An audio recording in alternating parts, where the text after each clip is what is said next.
Bonjour tout le monde. Dans cette vidéo, nous allons voir le framework Bootstrap. Alors, c'est quoi Bootstrap? Bootstrap, c'est un framework frontal gratuit pour un développement web plus rapide et plus facile. Bootstrap comprend des modèles de conception basés sur HTML et CSS pour la typographie, les formulaires, les boutons, les tableaux, la navigation, les modules, les carousels d'images et bien d'autres, ainsi que des plugins JavaScript en option. Bootstrap vous donne également la possibilité de créer facilement des conceptions réactives. Alors, qu'est-ce que le responsive web design? La conception web réactive consiste à créer des sites web qui s'adaptent automatiquement pour bien paraître sur tous les appareils, des petits téléphones aux grands ordinateurs du bureau. Alors, on va voir un exemple plus rapide avec Bootstrap pour comprendre ce qu'est le responsive web design.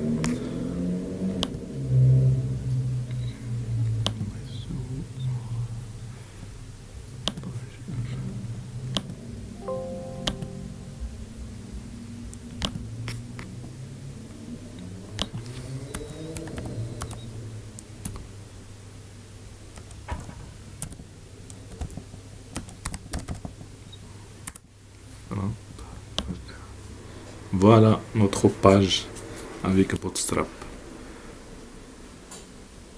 Il y a des colonnes, colonne gauche, colonne 1, colonne 2, colonne 3 et le header. Alors, voilà.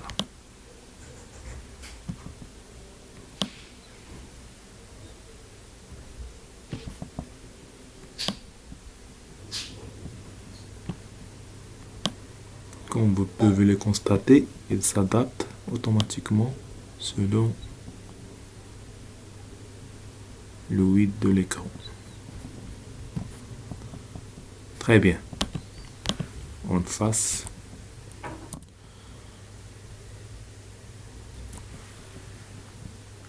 Pour inclure notre code Bootstrap sur notre page HTML, il suffit d'aller sur le site Bootstrap.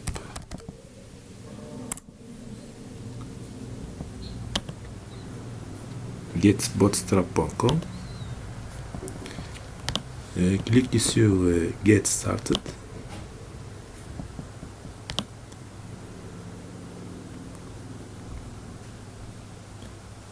Et voilà, on va copier ce code.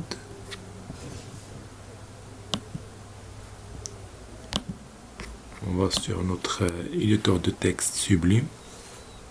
On va coller le code. Voilà.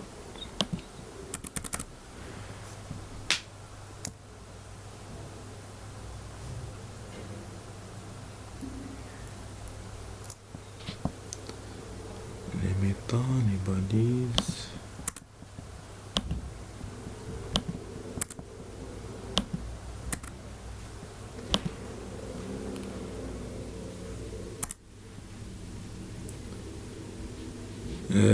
Bootstrap 4 est conçu pour répondre aux appareils mobiles.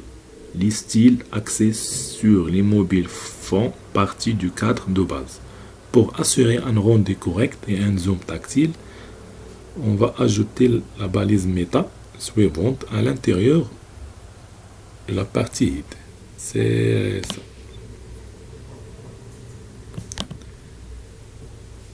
Metaname viewport contents est égal width est égal device-width. C'est quoi width est égal device-width? Pour définir la largeur de la page pour suivre la largeur d'écran de l'appareil. Ça dépend de l'appareil. Et la partie initiale-scale est égal 1. Partie qui définit le niveau de zoom initial lors du premier chargement de la page par le navigateur. Voilà l'appel de CSS de Bootstrap.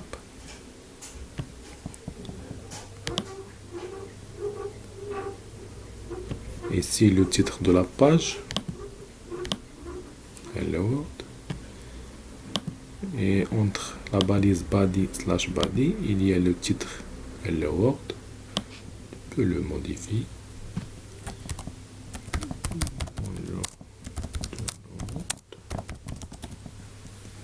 Et les appels pour le framework jQuery.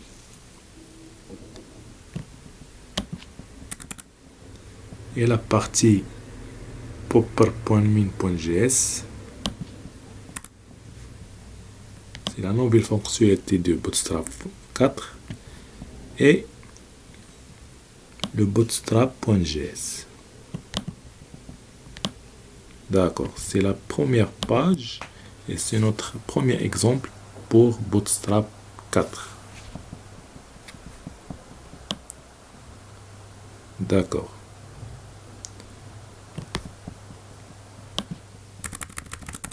On va d'abord faire ce qu'on appelle les containers ou les conteneurs.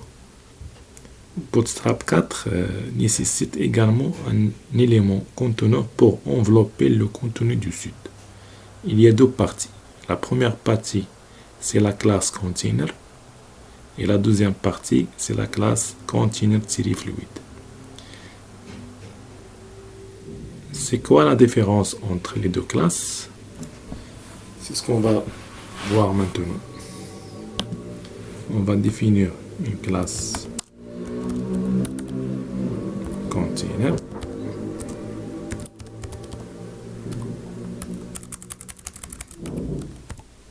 Voilà.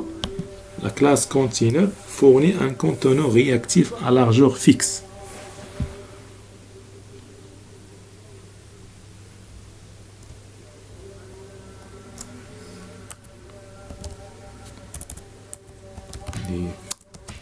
Classe container S4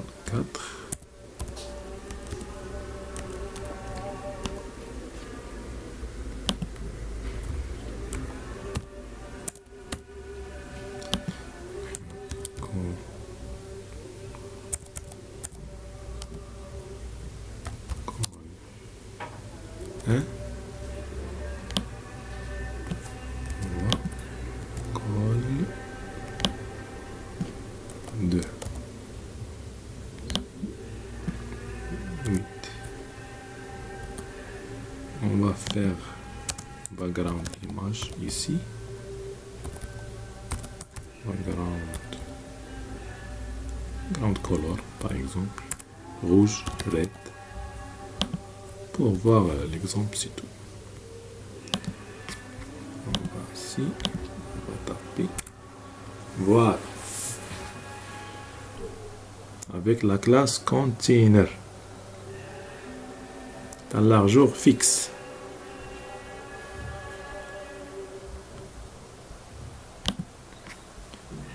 Et si on ajoute ici fluide,